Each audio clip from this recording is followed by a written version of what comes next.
Bonjour à tous. Aujourd'hui, après les plastiques, on va parler d'une autre grande famille de matériaux, celle des céramiques.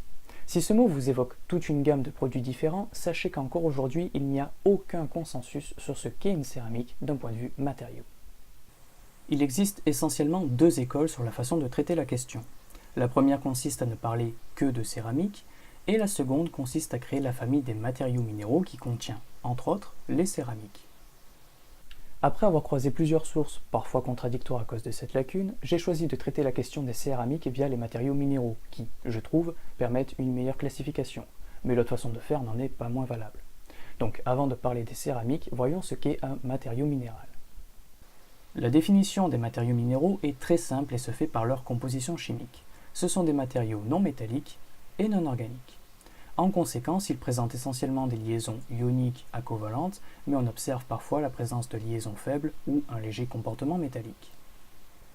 On va retrouver dans cette grande famille les céramiques, qui sont le sujet de cette vidéo, les verres minéraux, comme le verre à vitre ou le pyrex, les vitrocéramiques, à l'intermédiaire entre les deux, les liants hydrauliques, notamment le ciment et le plâtre, les monocristaux, comme les semi-conducteurs utilisés en électronique, les minéraux et les sels, comme le sel de table ou le marbre, ainsi que ce que l'on va appeler les carbones, où on va retrouver le diamant ou le graphite, par exemple. Donc, comment se définit une céramique dans ce cas-là? Le mot céramique vient du grec kéramikos, qui est le nom du quartier des potiers à Athènes, qui viendrait lui-même de kéramos, désignant l'argile que façonnent les potiers. Et pendant longtemps, cette notion de céramique a effectivement été associée au potier, à tel point que ce mot désigne à la fois le matériau et le produit final. Et encore aujourd'hui, cette association entre la notion de céramique et les poteries est très présente. Pour beaucoup de personnes, céramique évoque d'abord la vaisselle, le carrelage ou la porcelaine. Mais c'est une vision un peu limitée de la chose, les céramiques ayant connu au cours du siècle dernier un développement particulièrement marqué et qui se poursuit encore. Ce développement de nouveaux matériaux a conduit à une remise en cause de la définition de ce qu'est une céramique, puisque jusqu'à présent ça se limitait aux poteries. Puisqu'on a pris le parti des matériaux minéraux, on définira les céramiques comme étant des matériaux minéraux polycristallins non naturels, obtenus à la suite d'un traitement thermique approprié et qui ne sont pas des corps simples. Cette définition explique la présence des autres matériaux minéraux, puisque les céramiques sont constituées d'un ensemble de grains cristallins, contrairement aux monocristaux par définition et aux verres, qui sont amorphes, sans structure cristalline. Elles sont produites par l'homme, et non pas directement extraites de la nature comme les minéraux. Le produit final est obtenu par un chauffage à haute température, contrairement aux liants hydrauliques, et elles ne sont pas constituées d'un seul élément chimique, contrairement au carbone. L'autre choix, qui consiste à dire que tout est céramique, même les verres, vient de l'anglais ceramics, qui correspond tout simplement à ce que je vous ai défini comme étant les matériaux minéraux. De façon générale, de par les liaisons qu'elles contiennent et leur composition, les céramiques sont des matériaux peu denses, très rigides, très durs et très résistants en compression, mais peu résistants en traction à cause de leur fragilité. Les céramiques sont majoritairement réfractaires, isolantes électriques et thermiques, et elles disposent d'une excellente inertie chimique, ne subissant pas la corrosion. Mais il y a bien sûr de multiples exceptions à cette liste, car les matériaux répondant à la définition choisie représentent aujourd'hui un groupe aux compositions et aux propriétés très variées. Mais on peut facilement les regrouper en deux sous-catégories. On a d'un côté les céramiques dites traditionnelles ou conventionnelles, fabriquées à partir de la matière première directement issue de l'environnement et non traitée. Et de l'autre, on a les céramiques techniques ou néocéramiques, dont la matière première a été traitée et purifiée. La matière première qui constitue les céramiques traditionnelles est directement extraite du sol. Or, la croûte terrestre est composée à plus de 80% en masse d'oxygène, de silicium et d'aluminium, qui s'organisent essentiellement en silicate ou en aluminosilicate, ce qui explique pourquoi on parlera de céramique silicatée. Ces silicates forment une famille de minéraux extrêmement importante qui se distinguent entre eux par leur composition exacte et leur structure. Où sont donc les argiles qui sont à l'origine du terme céramique là-dedans? Eh bien, les argiles, ou terres argileuses, sont des minéraux à la composition très complexe et variée, composés à au moins 50% de minéraux argileux, visibles ici en vert. En plus de leur abondance sur la planète, les nombreuses argiles présentent une particularité très intéressante. Mélangées à de l'eau dans les bonnes proportions, elles forment une pâte plastique que l'on peut modeler comme on le souhaite et qui, une fois cuite au feu, durcit de façon irréversible, contrairement à de l'argile simplement séchée, qui une fois réhydratée devient de nouveau déformable. Je ne donnerai pas de détails sur la physico-chimie de l'argile ou sur sa cuisson, parce qu'on reste sur une introduction aux céramiques, et vous verrez que sans entrer dans les détails, il y a déjà beaucoup de choses à dire. Vers la fin du Paléolithique, l'homme savait déjà tirer parti de cette plasticité et de ce durcissement au feu. Rapidement montré dans la vidéo sur les plastiques, la Vénus de Dolly Vestonice date d'au moins 25 000 ans, et est la plus ancienne pièce en terre cuite jamais trouvée à la sortie de cette vidéo. Si cette œuvre de 11 cm n'a rien de bien impressionnant au premier abord, elle implique quelque chose d'au moins aussi marquant dans l'histoire de l'humanité que l'invention de l'écriture, offrant par là même une place toute particulière aux céramiques. Et oui, il faut bien comprendre qu'un jour, quelque part, quelqu'un a fait cuire une pâte d'argile pour la première fois. Cette personne est sans aucun doute la toute première à avoir inventé un matériau, jusqu'alors inexistant, faisant des céramiques les premiers matériaux créés artificiellement. L'utilisation des objets en céramique s'est généralisée il y a environ 11 000 ans lors de la sédentarisation au début du néolithique.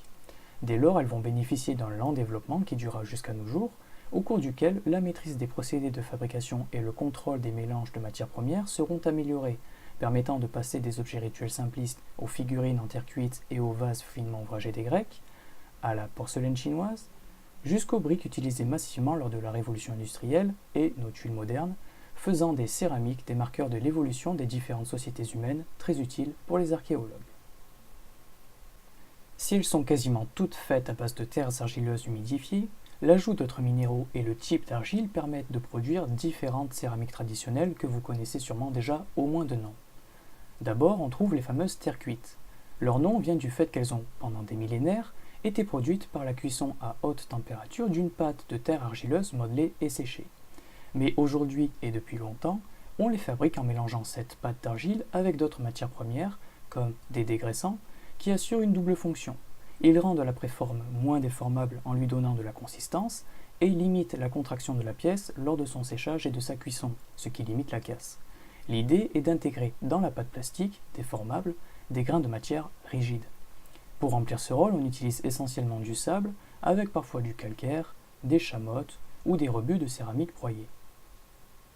La chamotte désignant de l'argile cuite réduite en poudre, et la préforme, c'est la pièce que manipule le potier. On parlera aussi de cru vert avant séchage et de cru sec après séchage. L'art des céramiques étant très ancien, il a bien entendu son propre jargon. Et à ce mélange, on va ajouter des fondants qui permettent, en formant une phase vitreuse lors de la cuisson, de réduire la température nécessaire pour cuire la pièce, réduisant ainsi les coûts de fabrication des tessons. Tesson étant le terme pour parler d'une pièce en céramique cuite.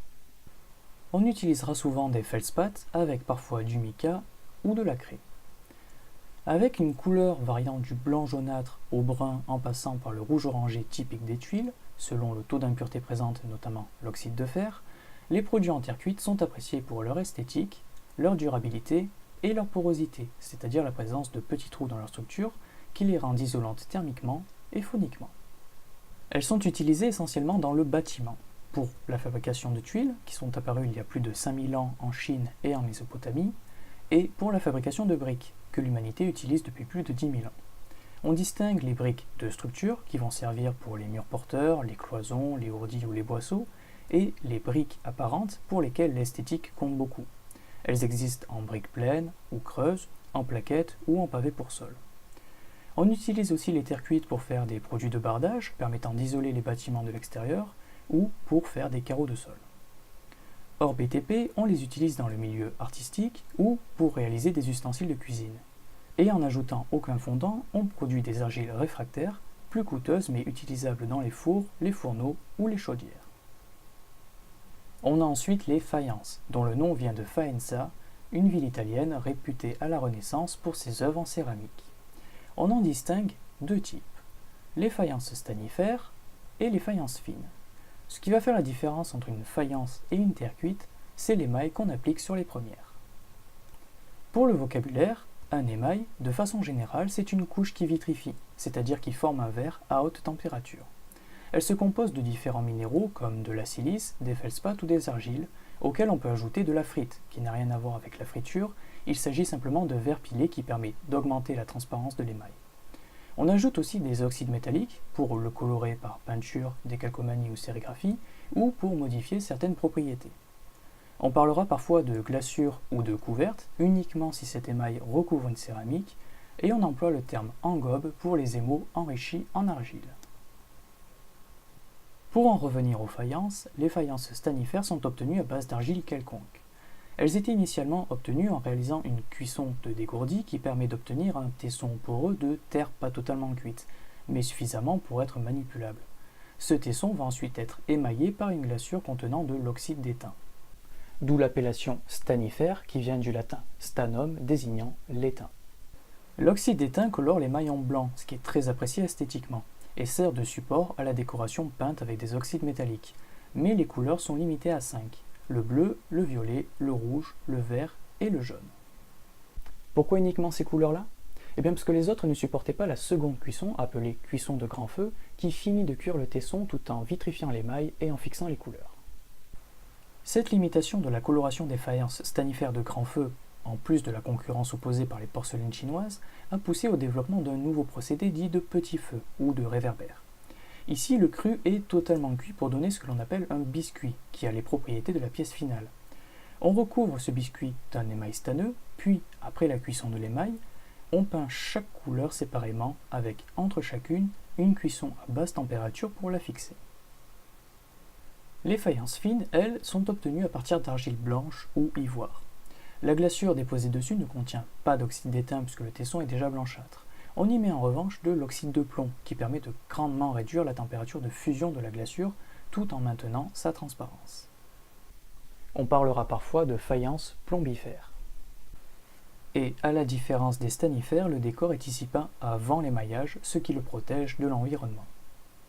Les faïences servent de façon générale à réaliser des pièces décoratives, qu'il s'agisse de carreaux, de vases ou de mosaïques, ainsi que de la vaisselle, même si on préférera pour cette application les faïences fines dont la qualité d'argile assure de meilleures propriétés mécaniques.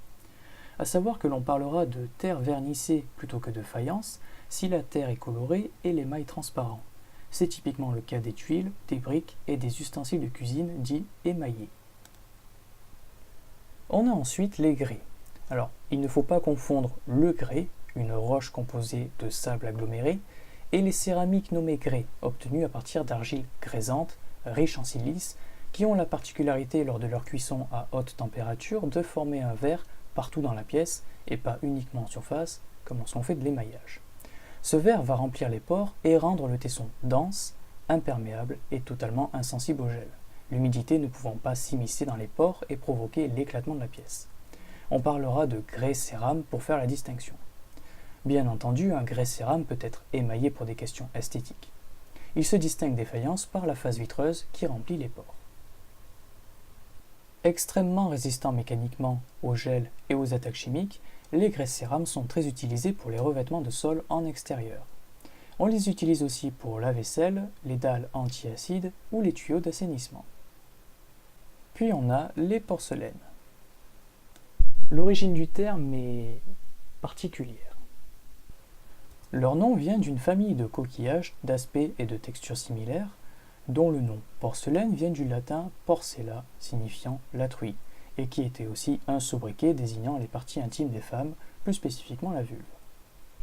Parce que vous pourrez constater que si on trouve d'anciennes pièces en terre cuite, en grès ou en faïence un peu partout sur la planète, les porcelaines, elles, sont souvent associées à des zones géographiques, comme la Chine ou Limoges. La raison est simple, ces ouvrages reconnus sont faits en porcelaine dure, qui est obtenue à partir de kaolin, une argile de très haute pureté riche en kaolinite. Or, les gisements de cette roche blanche ne sont pas présents partout autour du globe.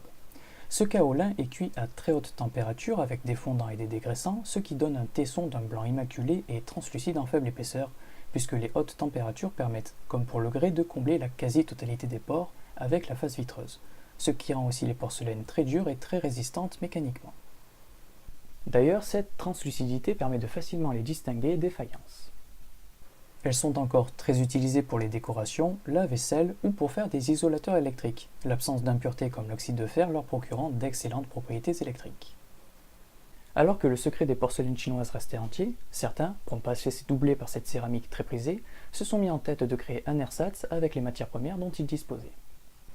Un mélange d'argile claire, de frite avec parfois de la chaux donnera ce que l'on appelle les porcelaines tendres, moins résistantes au choc, plus facilement rayables et plus translucides que leurs homologues durs, ces porcelaines moins coûteuses ont tout de même participé à l'essor industriel de nombreuses régions. De nos jours, pour des applications nécessitant des propriétés électriques ou mécaniques supérieures à celles de la porcelaine dure, on utilise des porcelaines alumineuses, faites à base de porcelaine dure dans laquelle a été ajouté du corindon, un oxyde d'aluminium que vous connaissez sous l'appellation saphir ou rubis. Pouvant contenir jusqu'à 90% d'oxyde d'aluminium et nécessitant une cuisson jusqu'à 1600 degrés, ces porcelaines sont utilisées pour des applications particulières comme les isolateurs haute tension, les bougies d'allumage ou les boulets de broyeur. Il existe une dernière catégorie de porcelaine un peu atypique, on les appelle communément les bone china ou porcelaine à cendre d'os en français. Cette cendre d'os constitue jusqu'à la moitié de la composition avec un peu de kaolin et de feldspath et parfois des traces de sable. Le résultat de la cuisson donne un matériau très blanc et très translucide, réservé aux produits de luxe à cause des coûts de fabrication élevés. Si ces 4 types de céramique traditionnelles sont très connus, il en est une qui ne l'est clairement pas, même si vous en avez certainement chez vous, ce sont les vitrios. Il s'agit de céramiques similaires au grès et aux porcelaines, obtenues comme des faïences, mais avec beaucoup de feldspath ajouté, afin d'augmenter la proportion de faces vitreuses, ce qui permet, comme pour les porcelaines, d'éliminer la quasi-totalité des pores. Elles ont remplacé les faïences pour la réalisation des pièces sanitaires plus robustes, ainsi que pour faire de la vaisselle plus robuste et moins coûteuse que celle en faïence, en porcelaine ou en grès. Voilà pour les céramiques traditionnelles. Alors ne vous laissez pas abuser par le terme traditionnel parce que ces matériaux bénéficient encore d'un développement technologique visant l'amélioration de l'esthétique, l'amélioration des propriétés avec par exemple des briques hautement isolantes, voire l'apparition de nouvelles propriétés avec des briques rafraîchissantes ou des tuiles auto-nettoyantes, ainsi que l'amélioration des procédés de fabrication afin de réduire la consommation d'eau et les émissions de polluants. Parmi les organismes participant à ces développements, on peut par exemple citer en France le CTMNC, le Centre technique de matériaux naturels de construction. Maintenant qu'on a vu les céramiques traditionnelles, parlons des céramiques techniques. Les céramiques techniques, on l'a déjà dit, sont obtenues par voie de synthèse. La matière première a subi des opérations visant à la purifier afin d'en contrôler précisément la composition, qui est en conséquence bien plus simple que la composition des céramiques traditionnelles. On les regroupe en fonction de l'élément non métallique qui les constitue. On a les oxydes, les carbures, les nitrures, les borures, les sulfures, les siliciures, etc. Si les céramiques traditionnelles sont utilisées essentiellement pour leur faible coût, les céramiques techniques sont utilisées pour des applications mettant à profit leurs propriétés thermomécaniques, thermiques, optiques, électriques, nucléaires ou chimiques, entre autres. C'est d'ailleurs une façon de classer les céramiques techniques qui, contrairement aux traditionnelles, ne sont pas obtenues par formation d'une pâte plastique, mais en compressant de la poudre, puis en la chauffant à haute température au cours d'un procédé nommé fritage, dont on aura certainement l'occasion de reparler. Sans entrer dans les détails pour chacune, voici un petit catalogue de céramiques techniques, avec quelques propriétés notables et leurs applications, même si vous allez voir que pour beaucoup, ça se répète. Commençons par les oxydes en parlant de l'alumine. Cet oxyde d'aluminium de formule Al2O3 est aux céramiques techniques ce que l'acier doux est aux métaux. Elle est bon marché et c'est le matériau le plus utilisé de sa catégorie pour 3 raisons. D'abord, si on reprend la composition de la croûte terrestre, on voit bien que la matière première est abondante. Ensuite, l'alumine est un produit intermédiaire de l'industrie de l'aluminium, qui est une industrie très bien maîtrisée aujourd'hui. Enfin, elle combine des propriétés très intéressantes en plus de son coût. Elle est isolante électrique, a d'excellentes propriétés mécaniques jusqu'à 1600 degrés, sa haute dureté la rend très résistante à l'abrasion, et elle est très stable chimiquement car elle ne réagit avec quasiment rien. Par contre, elle ne supporte pas les chocs thermiques ni les impacts. On va la retrouver pour une pléthore d'applications dans des domaines très variés. Elle sert pour faire des isolants réfractaires ou des pièces structurelles dans les fours ou autres appareils chauffants à très haute température, ainsi que pour des filtres à métaux fondus, comme revêtement d'outils de coupe ou comme abrasif à moindre coût par rapport aux diamants industriels, pour des pièces soumises à des frottements comme des coussinets, des joints ou des clapets de robinet, mais aussi pour certaines prothèses, notamment dans les articulations, afin d'éviter l'usure des surfaces en contact, pour certains blindages militaires, comme support de microcircuits, pour faire des condensateurs, des cordes fusibles, des isolateurs haute tension comme les isolants des bougies d'allumage, et comme catalyseur pour l'industrie chimique. Tant qu'on y est, sous sa forme monocristalline artificielle, l'alumine, aussi appelée saphir synthétique, est transparente et sert à la réalisation de vitres blindées pour les aéronefs militaires ou les montres de luxe, ainsi que pour des lentilles pour haute température. Combinée à d'autres oxydes, elle permet la fabrication de nouvelles céramiques, comme la mullite ou la cordierite, qui sont toutes les deux plus résistantes au choc thermique que l'alumine. On a ensuite la zircone, l'oxyde de zirconium de formule ZrO2.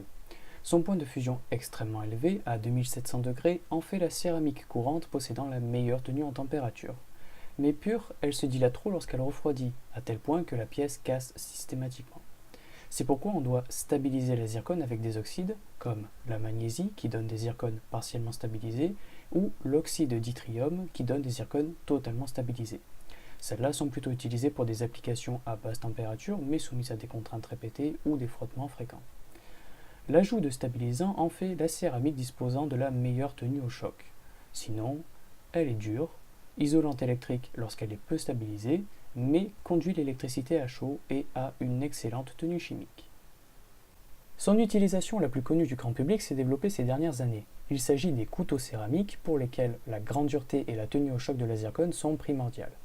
Sinon, elle est utilisée pour des pièces de frottement comme pour le chemisage des cylindres de moteur, des vannes de pompe ou d'autres pièces d'usure. On l'utilise aussi pour faire des pièces de coupe, des isolants électriques et thermiques, pour des applications biomédicales comme les prothèses dentaires ou comme support de catalyseur. Elle est aussi au cœur des sondes lambda qui servent à mesurer le taux d'oxygène des gaz d'échappement des véhicules afin d'optimiser le mélange air-carburant du moteur. Parmi les autres oxydes notables, on peut citer le dioxyde de titane, TiO2, qui sert essentiellement comme pigment blanc pour les peintures, les plastiques, les dentifrices, les cosmétiques, etc. Totalement inoffensif, il pourrait présenter un véritable risque sanitaire sous forme de nanoparticules, comme celles utilisées pour les crèmes solaires. À cette échelle, les propriétés des matériaux sont très différentes. Malheureusement, on n'a pas encore assez de recul aujourd'hui par rapport à ces risques sanitaires, donc on ne peut pas confirmer quoi que ce soit, mais simplement appliquer le principe de précaution. Il sert aussi de catalyseur à l'industrie chimique et permet la création de surfaces auto-nettoyantes. On a ensuite les oxydes d'uranium et de plutonium qui servent de combustible nucléaire.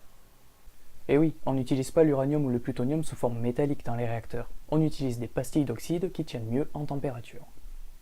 On a aussi la thoria, l'oxyde de thorium, qui est l'oxyde avec le plus haut point de fusion existant, à 3400 degrés. Sa radioactivité pousse à le remplacer de plus en plus, mais il est encore utilisé pour des pièces soumises à des températures très élevées, comme les manchons à incandescence, les électrodes de soudage TIG ou les injecteurs de moteurs d'avion. Il sert aussi de catalyseur à l'industrie chimique, notamment pour produire de l'acide nitrique. Puis on a les oxydes de fer qui servent de pigments ou pour les enregistrements magnétiques. Et enfin, mention spéciale aux perovskites, qui sont des oxydes de deux éléments de formule générale AbO3, la plus utilisée étant le titanate de barium, BaTiO3. Vous avez peut-être déjà entendu parler des perovskites pour le développement des panneaux photovoltaïques. Ces oxydes présentent un intérêt tout particulier car selon les éléments utilisés, ils offrent tout un éventail de comportements très intéressants pour l'électronique et l'optique. Vous aurez remarqué que la silice, ou dioxyde de silicium SiO2, n'apparaît pas dans cette liste d'oxydes. La raison en est simple, on ne l'utilise quasiment pas sous forme polycristalline, donc elle ne répond pas à notre définition d'une céramique. Maintenant voyons quelques carbures avec en premier le carbure de silicium, ou SiC. Il est au carbure ce que l'alumine est aux oxydes, l'un des moins chers et des plus utilisés, même si son coût et ses performances sont supérieurs à l'alumine. Le SiC est plus rigide, plus dur, tient un peu moins en température mais résiste mieux au choc thermique. Il conduit bien la chaleur et est semi-conducteur. Plutôt stable chimiquement, il se recouvre d'une couche de silice protectrice lorsqu'il est chauffé en présence d'oxygène. Il est massivement utilisé comme abrasif sous l'appellation carborundum et pour faire des outils de coupe comme les disques de Dremel ou de ponceuse à la couleur sombre typique. On le retrouve aussi pour certains blindages. Il sert pour faire des résistances chauffantes et comme pièce structurelle de four à haute température plus performante que celle en alumine. On l'utilise aussi pour des réacteurs chimiques et des échangeurs de chaleur en milieu corrosif, dans l'électronique comme substrat de LED. Son très faible coefficient de dilatation explique son utilisation pour la fabrication du miroir du télescope spatial Herschel, fait d'une seule pièce de SiC, et toujours dans le spatial, les tuiles en carbone qui protégeaient la navette spatiale américaine étaient recouvertes d'un revêtement en carbure de silicium. C'est aussi le constituant numéro 1 des composites acéramiques, comme les composites aluminium-SiC, où les particules de carbure améliorent les propriétés mécaniques de l'aluminium pour diverses pièces automobiles, les composites carbone-SiC, utilisés pour les disques de frein haute performance, et les composites SiC-SiC, utilisés pour les pièces de tuyère comme les volets froids des M88-2 du Rafale. Un second carbure très utilisé est le carbure de tungstène de formule WC. Très lourd et extrêmement dur, il sert en tant qu'abrasif ou pour les outils de coupe ou de forage comme les trépans, car il combine une dureté élevée avec un coût relativement bas. Pour le forage, on l'utilise rarement seul à cause de sa fragilité, mais plutôt sous forme de cermètre, un composite de particules de carbure de tungstène prises dans une matrice de cobalt. Il est aussi utilisé pour les munitions anti-char comme alternative à l'uranium appauvri, ou dans le nucléaire comme réflecteur à neutrons qui permettent de réduire la quantité de combustible nécessaire. C'est aussi le matériau utilisé pour les billes de stylo bic. Il y a aussi le carbure de bore B4C, quasiment aussi dur que le diamant, mais beaucoup moins cher, quoiqu'il reste coûteux. On l'appelle parfois Black Diamond à cause de sa dureté et de sa couleur noire. Combinant légèreté et dureté extrême, il sert comme blindage de véhicules militaires et comme protection derrière le Kevlar des gilets pare-balles. Il est parfois utilisé comme abrasif de sablage, pour le broyage de céramique et pour certains outils de coupe. Et le bore étant ce que l'on appelle un poison à neutrons, le carbure de bore est parfois utilisé pour les barres de contrôle des centrales nucléaires. Puis on trouve les carbures de titane, de tantale, etc., tous très durs et très résistants en température, eux aussi utilisés pour des outils abrasifs ou de coupe, comme presque toutes les céramiques. Parmi les nitrures, on ne peut pas passer à côté d'une nitrure de silicium de formule Si3N4, qui est, avec le carbure de silicium, une des deux étoiles montantes des céramiques techniques. C'est aussi une céramique dure avec une excellente tenue en température jusqu'à 1700 degrés et extrêmement résistante à la corrosion. La seule limitation à la généralisation de leur utilisation reste leur coût prohibitif. L'intérêt du nitrure de silicium par rapport au carbure de silicium réside dans son coefficient de dilatation et sa conductivité thermique plus faible. Le nitrure de silicium sert pour de nombreuses pièces en mouvement comme les billes de roulement, les outils de coupe, les valves, vannes et pistons des moteurs automobiles, ainsi que pour les rotors des turbocompresseurs. On va aussi l'utiliser pour des pièces structurelles techniques devant supporter à la fois un environnement agressif, une usure fréquente et des températures élevées. Le nitrure d'aluminium de formule ALN est du pain béni pour l'électronique, car il combine deux propriétés souvent antinomiques. Il est à la fois isolant électrique et conducteur thermique. Ces propriétés, couplées à une excellente tenue chimique, une très bonne tenue au choc thermique et une haute résistance mécanique, en font le matériau de choix pour concevoir des transistors hyperfréquences pour l'électronique de puissance. Il sert aussi comme substrat pour microcircuits et pour produire des LED UV. Piézoélectrique, il est aussi utilisé en acoustique pour faire des filtres. Le nitrure de titane TiN, reconnaissable à sa couleur dorée, est essentiellement employé comme revêtement des outils de coupe en acier, qu'il protège grâce à sa dureté élevée. On retrouve ces revêtements dans les canons des armes à feu ou sur les zones de friction des prothèses, le nitrure de titane étant biocompatible et offrant un très faible coefficient de frottement. Ayant un comportement très métallique, il est conducteur électrique et thermique, ce qui explique son utilisation pour les contacts en microélectronique. Il existe parfois des combinaisons pas bien plus complexes comme les oxynitrures. Le plus répandu est l'oxynitrure de silicium et d'aluminium, abrégé en Sialon. Il combine les propriétés du nitrure de silicium, à savoir une grande résistance mécanique et une bonne tenue au choc thermique grâce à son faible coefficient de dilatation, avec celle de l'alumine, à savoir une dureté élevée et une excellente tenue à la corrosion et à l'oxydation, mais sans leurs points faibles respectifs. Il sert pour la fabrication de contenants d'alliage fondu, pour des pièces de moteur ou de turbine à gaz et pour diverses pièces d'usure. On l'utilise aussi pour la fabrication des composites de certains radômes. Voilà, même s'il en existe encore plein, je pense avoir fait le tour de l'essentiel des céramiques techniques utilisées dans l'industrie. Dans le tas, il y en a beaucoup qui sont réservées à des applications très spécifiques, donc pour celles que je n'ai même pas énoncées. En tout cas, j'espère que cette vidéo vous aura permis d'en savoir plus sur les céramiques qui, vous l'avez vu, ne se limitent pas qu'aux poteries, mais servent dans tous les domaines de l'industrie. Je vous remercie d'avoir regardé cet épisode et je vous dis à la prochaine.